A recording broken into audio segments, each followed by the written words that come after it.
we have a great guest. We have Dave Hayward from Touching Up Our Roots. It's, as you can see, Atlanta's LGBT Story Project. He's going to give us a great information. Come out there. We had a Team Depot event a couple of weeks ago. We made it really pretty, and it's very nice. So, yeah. So happy y'all are here. We're getting to learn more about the history and stuff that you don't actually ever learn in life. Now, I want to welcome up Jason, who's going to introduce our guest speaker. Jason's actually from the Home Depot as well, so he has an apron. And he knows a lot about the history of Atlanta, LGBTQ, everything. He's a smart guy. Smart dude. Okay, yes, I did. Thank you so much. My name's Jason Hall. I've worked for the Home Depot since '94. Love the Home Depot, bleed orange, and today we're bleeding rainbows, I think. Sorry. I talk really loud, so I don't really need this. I am a history major at Georgia State University. I'm a non-traditional student, and I'm about to graduate this summer.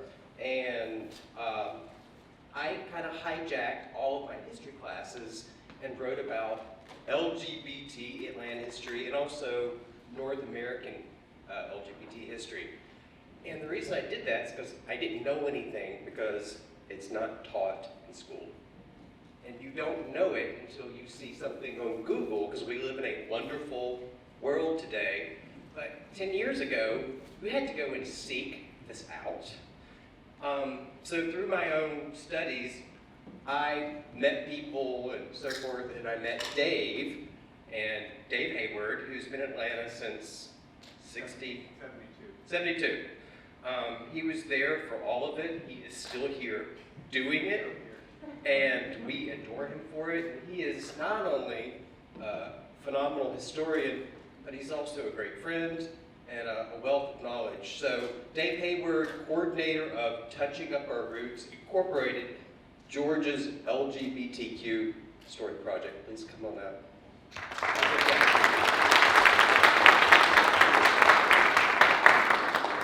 And I'm going to move back a little bit. Great. Can you hear me? Okay. They might be. Good. Great. Okay. This is kind of surreal. They always say that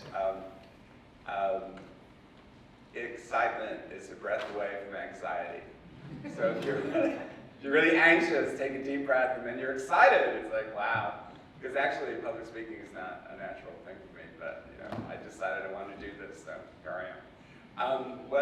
We just did we actually changed the name of the project. So now we call it Touching Up Our Roots, Georgia's LGBTQ Story Project, to kind of get away from just history, or herstory, so totally politically correct. And these are some pictures we have on our website, and I brought our videographer and webmaster, Kelly Berry, with me, who's doing a great job. So what I wanted to share with you, first of all these different things are happening this month. It's like with the flavor of the month, with the kid of the moment in June, Stonewall Month. So we are doing the LGBTQ trolley tour that leaves from the Center for Civil and Human Rights. We did one on Sunday, and we're doing another one on June 23rd. I'm told it's also out that if you show up, you probably get on, because people don't come. So that leaves Sunday, June 23rd, from the Center for Civil and Human Rights at 1 o'clock. And we have a different route. We're going to go to the Cheshire Bridge corridor, Midtown, for that, and also go to the Kluka Park that we're going to talk about more. And then also, we're doing, the Freedom Band is doing a concert on Saturday, June 15th, at the church at Ponce de Leon in North Island. They just changed their name. It was a big old retro Baptist church. And now it's like one of our churches, I guess. And it's right there at North Island in Ponce de Leon. And so we're doing a panel there at 6 o'clock on Saturday, June 15th. And we have a reception at 5. And the woman who does the trolley tour with me, Maria Elena Dolan, is going to be on that panel. And we're also excited, we have somebody who was actually at the Stonewall who's going to be on that panel. He was not there the night of the riot. His name is Willis Bivens, but he lived in New York at the time of Stonewall, and he can talk about basically before and after. And then he marched in the very first Pride, which was in, when was the very first Pride? Anybody know? Yeah. 1970, yes. 1970? Yeah, it was the anniversary, first anniversary of Stonewall. So that was the first Pride in New York City, and Willis Bivens marched in that, so we're excited to have him for the panel. What I wanted to talk about, when we did the trolley tour, somebody told me, they said, well, you really need to introduce yourself, because people really don't know who you are. So give a little background. So I'm the coordinator of this project, and I've lived in Atlanta since 1972. I came out when I was a college student at George Washington University in Washington, D.C., and I was there from 1967 to 1971. And does anybody know who Frank Kameny is? Anybody ever heard of Frank? This is crazy. Now you have. Now you've heard of Dr. Frank Kameny. So he actually started a group called the Mattachine Society in Washington, D.C. It actually started in Los Angeles in 1950. And he was the head of the Mattachine Society in Washington, D.C. And he worked for the government, and they fired him for being openly gay. And he protested all the way to the Supreme Court. And the Supreme Court refused to hear his case in 1961, but it made him a huge activist. So what I want to do when we talk about this is give props to somebody like him who was doing stuff all through the 50s and the 60s. There was a movement before Stonewall, okay? There definitely was. And I don't know if people have heard the lesbian group Daughters of Elias, but that was also the lesbian sort of counterpart to the Mattachine Society. So anyway, I knew Frank when I was in D.C., and he was the first openly gay man to run for Congress in 1971 from D.C., and I was really happy to be able to campaign and work for him. So anyway, I basically came out in 1969 when I was 19, just before Stonewall, and then got involved with the Mattachine Society, and then they started. The main thing with Stonewall is that it led to so many other things. So it led to all these creations of all these different organizations, and especially the Gay Liberation Fronts, and the Gay Activist Alliance. And probably my favorite group that came out of Stonewall was a lesbian mothers group called Dykes and Tykes. And I love that, Dykes and Tykes. And we had a friend who was involved with that group. So anyway, excuse me, then I came to Atlanta, end of 71, and got involved with the Georgia Gay Liberation Front here.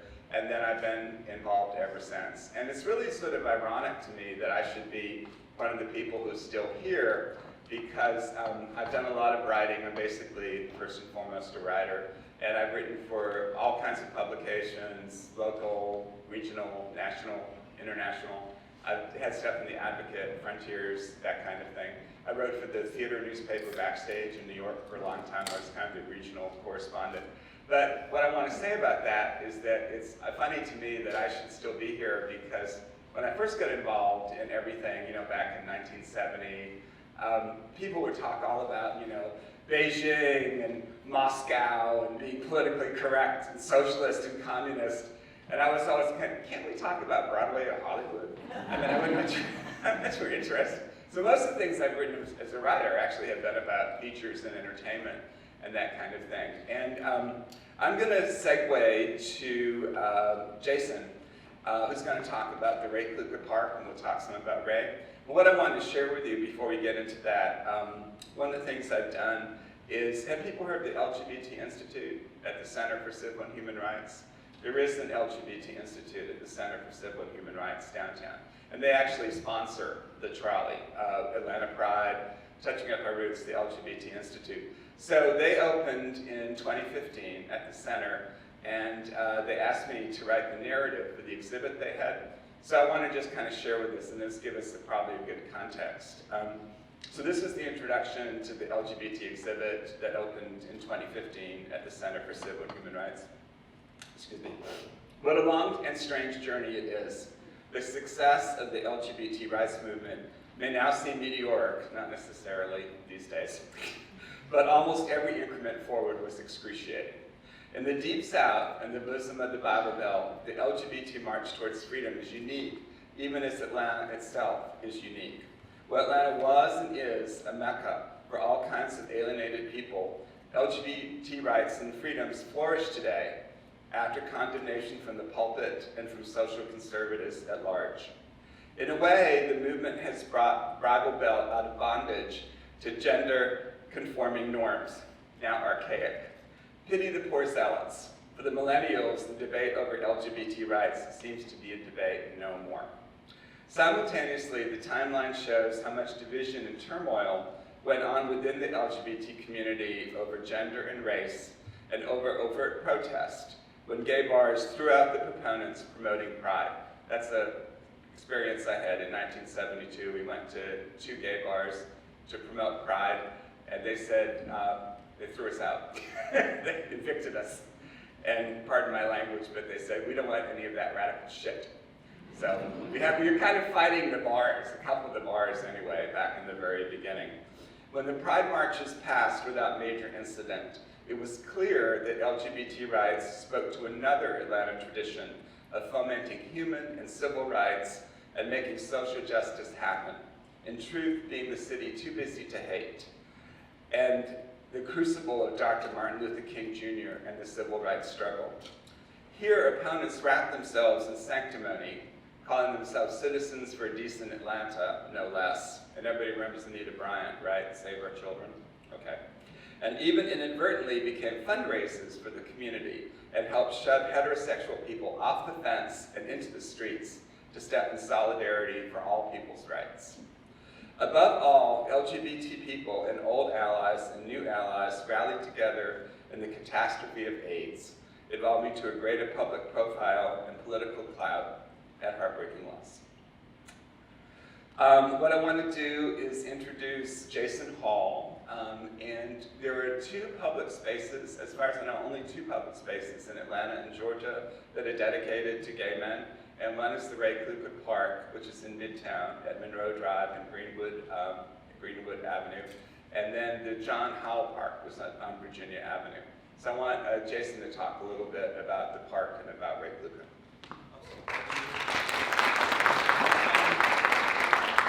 Thank you so much.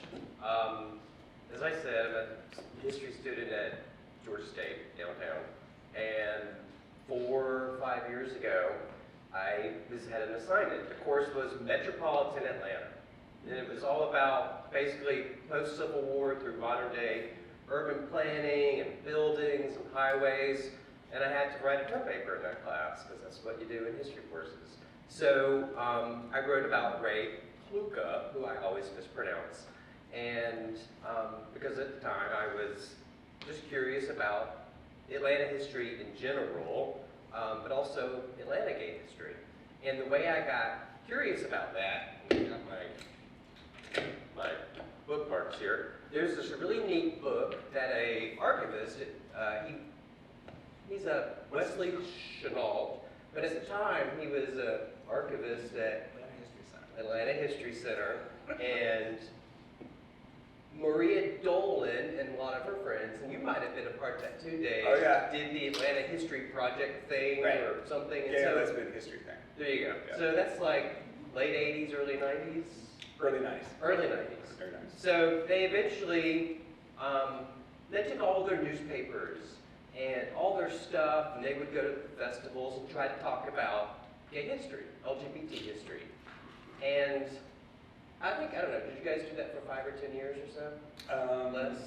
About 10 years. Eventually, all of their stuff is archived at the Atlanta History Center, and today, Emory, Georgia State, everybody has a Women and Gender Studies archive, and that's where you'll find all these things. So Wesley does this really groovy book, one of these little picture books. You probably see these in all the stores.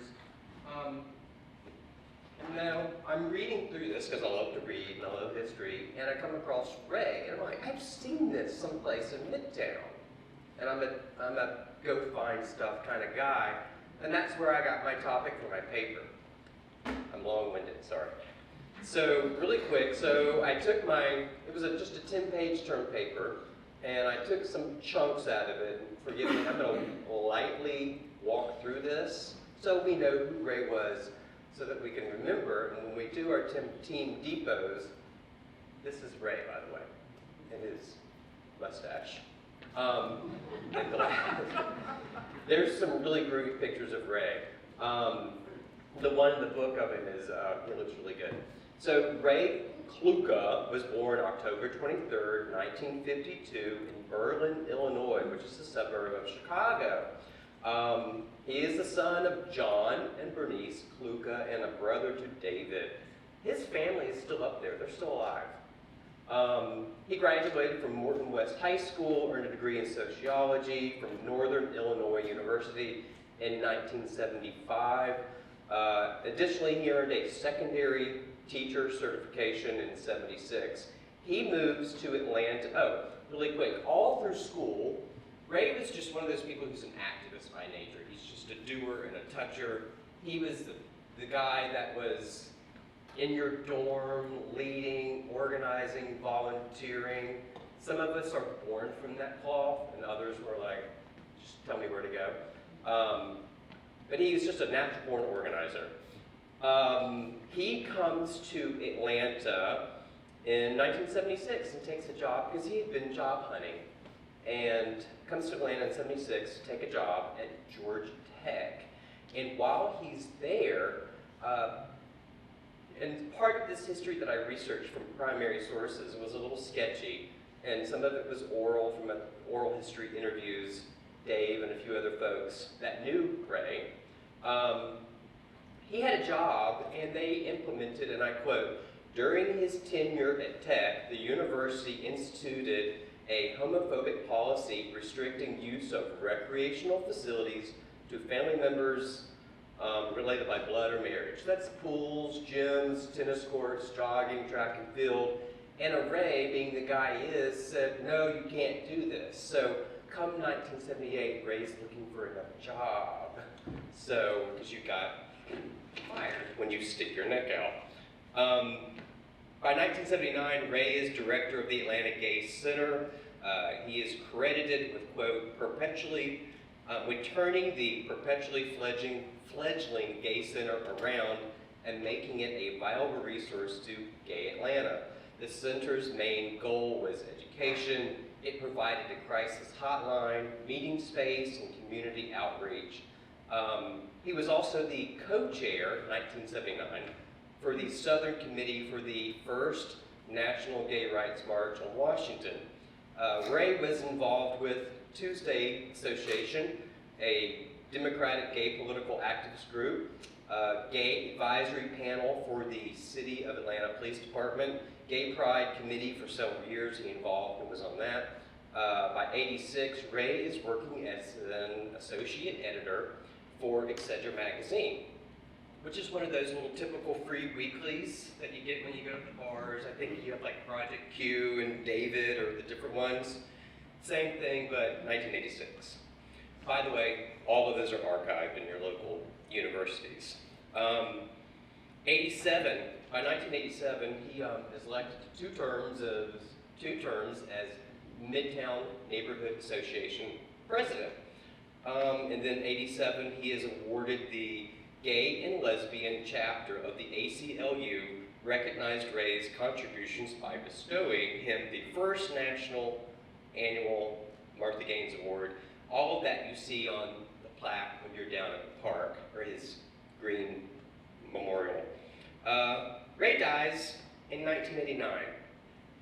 He was surrounded by his friends. It's very sweet and sad. It's important to note, Ray was only 36 years old when he passed away from HIV/AIDS. October 20th, 1990, Ray's Memorial Park was dedicated by Councilwoman Mary Davis, and I think someone told me a few weeks ago that she actually came down to one of the park cleanups, that she's still around. The origin of the park, and I think I talked to you a little bit about this, as Dave said a minute ago, you have John Howell Park, which is in Virginia Highland. You probably have seen it when you go down to the Summerfest. There's volleyball fields and so forth. So everybody's at John Howell's Park dedication, and Ray's there, and he's kind of joking with one of his best buddies, Gil, and this is a quote from my paper. When John Howells Park was dedicated, Ray joked that since John had been president of the Virginia Highlands Civic Association and had a park named for him, he, Ray, having been president of the Midtown Neighborhood Association, he wanted a park in Midtown named after him, but there's only one park in Midtown, and that's Piedmont Park, and that's the one that he wanted. So anyway, so we can infer Ray was not only funny and dynamic, but probably kind of a charismatic guy, and that's my story. Thank you so much for listening. Oh, I have one more thing. One more thing. Hold that for me. So really quick. Where did it go? Here it is. So Ray was associate editor, thank you, Dave. Everybody's familiar with the little free weeklies you get when you go to the bars, restaurants, wherever. So when he passed away, Etc. magazine, where he was associate editor for, they dedicated to him with a little cover. And Dave, being the cool dude he is, gave this to me a couple of years ago. So thank you, Dave. All right, thank you guys.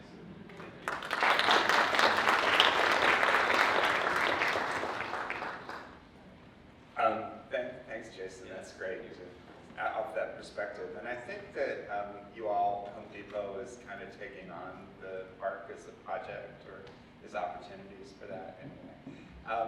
So I'm going to be a little politically incorrect because I really want to tell you about who Ray really was as a person to some extent. I knew him really well. We were really close. We were like brothers, and of course we did all this activism stuff together and worked on the first National March on Washington in 1979. And one of the ironies, again, is that we really banded together in 1977, 78, when Anita Bryant was on her crusade, her Save Our Children crusade. We actually have a after party after the trolley tour on June 23rd at Midtown Moon in Ansley Square at 4 o'clock. And we're putting on an original skit, Maria Elena Dolan versus Anita Bryant. And they never actually met in person. It's kind of like Queen Elizabeth and Mary Queen of Scots never actually met in person. But we have a sort of faux beauty pageant, and Maria triumphs on top of Anita. But one of the ironies that I wanted to point out, and some of the things that Ray and I worked on, we, instead of having a Pride in 1978, we had a massive demonstration at the Georgia World Congress Center because Anita Bryant was the special guest of the Southern Baptist Convention at the Georgia World Congress Center. So we massed down there, and the estimates range up to 4,000 people. And it was a really important moment because people have seen the movie Selma, right? Selma. And when you see the movie Selma, the first march they had in 1965, of course they beat, the protesters, and Representative John Lewis had his skull fractured in the Selma March. But the good news about that is a week later, they had another march on the bridge in Selma, and all these other people that were not part of the Civil Rights Movement joined that march. So they had a lot of white folks, for example, who marched with the Civil Rights people for the first time. We had a parallel here in 1978, because before 78, when we did Pride, it was always just us, LGBTQ people. And like I said, the bars finally came around and started marching with us. Well, in 1978, people realized that when Anita Bryant was going over the country with Save Our Children, they were repealing all the gay rights ordinances. They started in Miami-Dade County, and then they went to other cities across the country and did that too. So when they came here, we had a massive demonstration. We had a lot of people join us for the first time, the whole community of Atlanta. I remember seeing Atlanta clergy and laity concerned. And they had never marched with us before, for example, and that was great. So when our much missed Barack Obama talks about from Seneca Falls to Selma to Stonewall, that's the current there. But what we did when we demonstrated against Anita, and Maria Elena gave this iconic "I Come to You Today" as a defiant Dyke speech, which she'll share with you on the trolley tour. We raised so much money that we finally were able to create, for the first time, an Atlanta Gay and Lesbian Center in 1978. So the irony was that Anita Bryant was basically the founder of our Lesbian Center. Thank you, Anita! Because that's what happens a lot when you look at the history, is that, and of course we're living through that right now, these times right now. You know, trans folks especially are really under fire with our current administration. When we talked on the trolley tour, we were talking about putting your shoulder to the karmic wheel and keeping on, and that, you know, sooner or later we thought, for example, there would never be an end to AIDS, and there finally was an end to AIDS. Now it's a manageable situation. What I wanted to share with you about Ray specifically was that, as I said, we were really close. We were tight as friends as well as co-conspirators. And we would have these late night phone calls. And this was, you know, during the horrible time in the 80s into the 90s when, you know, AIDS was basically a fatal disease. So we were talking one night, and he said, well, I talked to my doctor, and he said, I'm going to have this condition, you know, this specific physical thing going on with him. I'll have this for the rest of my life. But the good news is that won't be that long. So that was our gallows humor, our black humor. And I remember we had a good laugh about it. It's like, oh, you know, okay, the good news and the bad news. So what I want to do is go into some of these pictures. And as we said, that's Ray Kluka there. And then the top pictures here are the 1972 Pride March. And as you see in this top one, there's a woman and a man who are leading the march, and that is Judy Lambert and Phil Lambert. And they were a bisexual married couple. So what I wanted to tell people is that from the very beginning, bisexual folks have been part of our movement, and there they were. And then we have a drag queen float there in 1972. And I remember Ray specifically said to me, he said, you know, Dave, a lot of the new left and the progressives, they don't really like us. For a while there was the whole thing in the Communist Party where you could not be gay and be communist, because if you were gay, that was a capitalist manifestation. Whatever. Okay, fine. And then he said that a lot of the new left and the progressive people would criticize us when we had marches for having a float like this, which is the 1972 march. And of course, you know, those are drag queens and female impersonators, you know, gender non-conforming, whatever. And he said that we would get criticized a lot because they would say we're not serious. You're not serious. You're having a march, you need to be serious. It's like, well, no. we're going to be ourselves. We're going to be who we are. So, and also, one of the things that's really important about drag queens, female impersonators, is that they were really out there, you know, at a time when, because they could not pass. You know, and it was kind of like, and then this is the other march we had, and the guy that is in the very front of this is Bill Smith. And he was the person who actually kind of started everything here. When I first got here, he was one of the first people I met at the Georgia Gay Liberation Front. And does anybody know what started here? This is a little too much information. Anybody know what started here in 1969, how things got started here? Well, now you know. There was a raid on the Ansley Mall Mini Cinema. And that was right at Ansley Mall, and they were showing a movie, Andy Warhol's Lonesome Cowboys. So there was a Solicitor General in Atlanta, Henson McAuliffe, and he sort of took it on himself to make Atlanta hot for porn, meaning not. And when you see the movie now, okay, it's cowboys in love, and there's, you know, naked men and stuff like that, but there's no way, there's no way a pornographic film whatsoever. But anyway, they decided to raid the theater. This was August 5th, 1969. This is all what I've been told. And I have a dear friend who was actually caught up in that raid. So they stopped the movie, and they photographed everybody, and they interrogated them. And one of the things that I love, my friend Abby Drew talks about being in the raid, and she said, well, the police kept badgering me. Does your husband know where you are? It's like, well, does my husband know where I am? I don't know if I really want to go into all that information. But, no, he does not. He does not know where I am. So the upshot of that was there was a great, one of the sad things about this is that the people that kind of started everything back in 1969, all the major folks have passed away. And that is largely due to AIDS. You know, that's why we do what we do. Just sing them out still. And they had a huge meeting in Emory Village, and there was a big protest against that raid. And as a result of that, they formed the Georgia Gay Liberation Front. And so they were the people that produced the first Pride. Does anybody know when the first Pride was in Atlanta? I'm asking all these questions. 1971. That's what they said, 1971. And Earl Boykin, who was a dear friend of ours, he also just recently passed away, October 6th. He was the Grand Marshal for the parade. And he says there were 125 demonstrators. I know, I counted them twice. It's like, okay. So we've come a long way. We've come a very long way.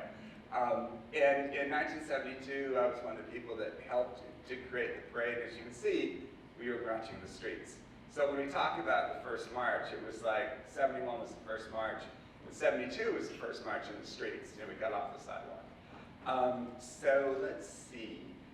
This third picture here, that was at the Olympics, and that was my former partner, Greg James, and Elizabeth Monahan, who was a very dear friend of Ray. Are there other pictures? Is this pretty much?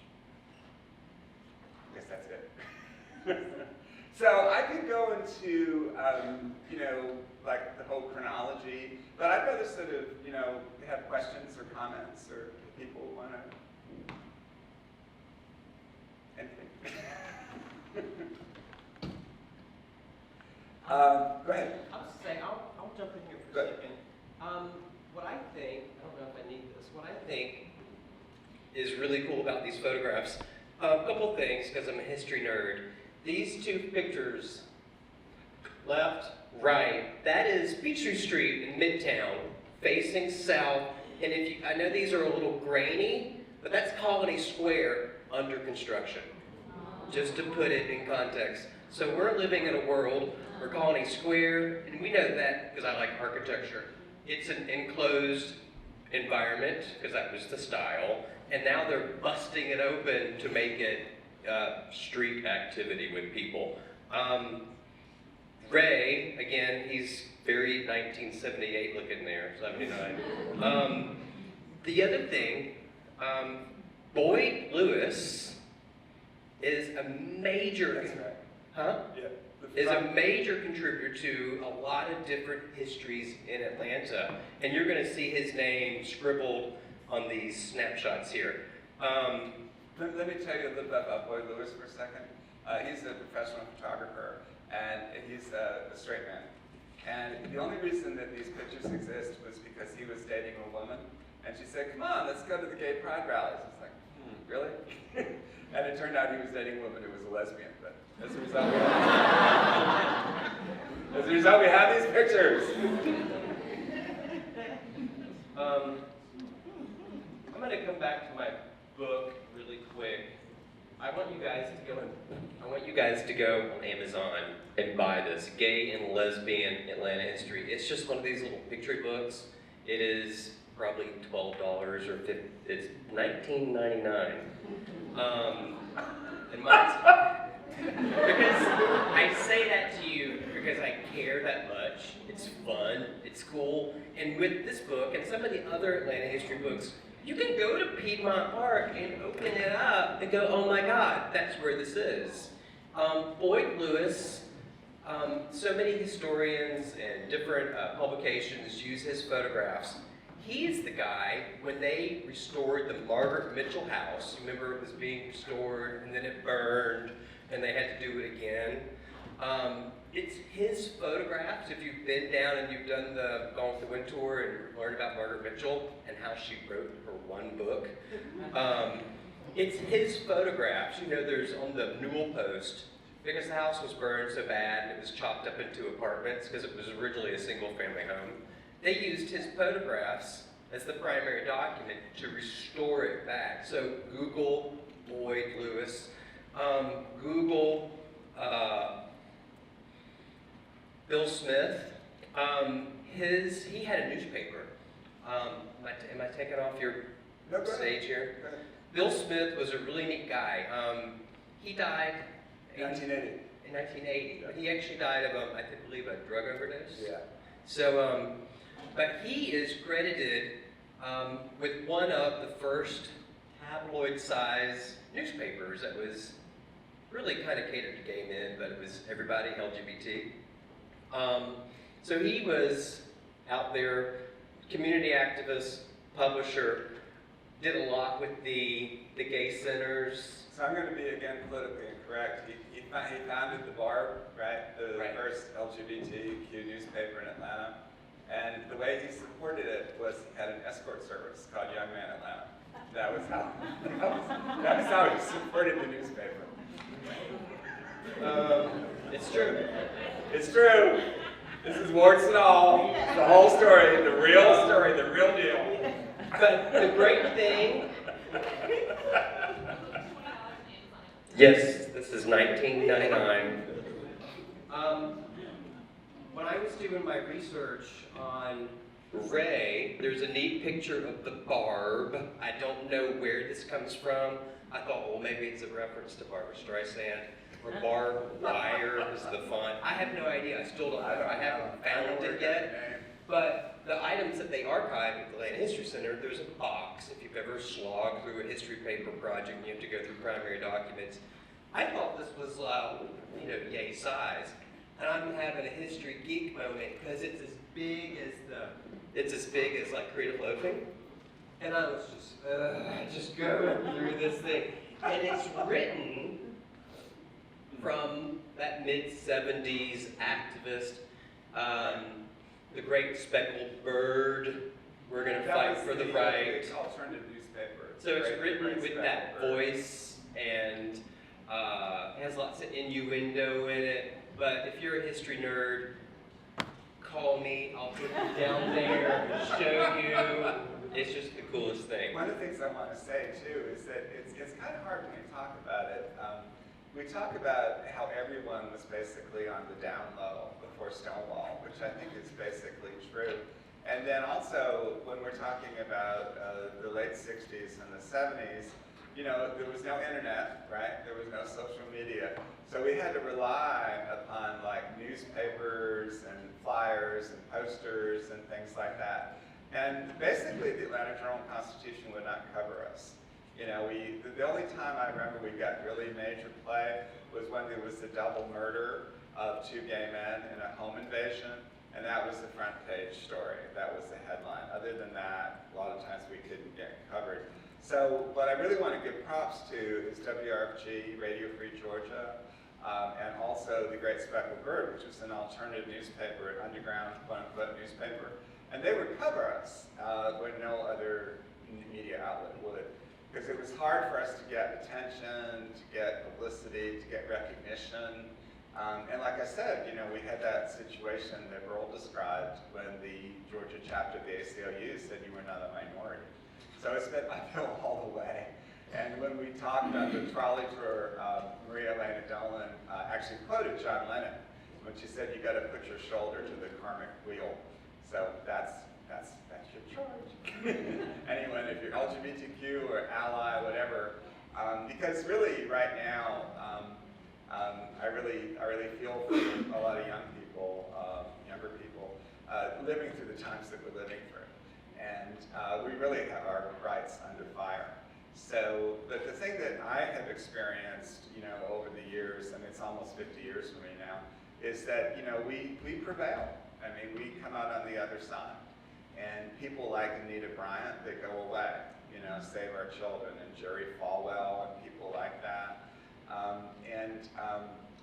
We are still here. So. We're not going anywhere. Thank you.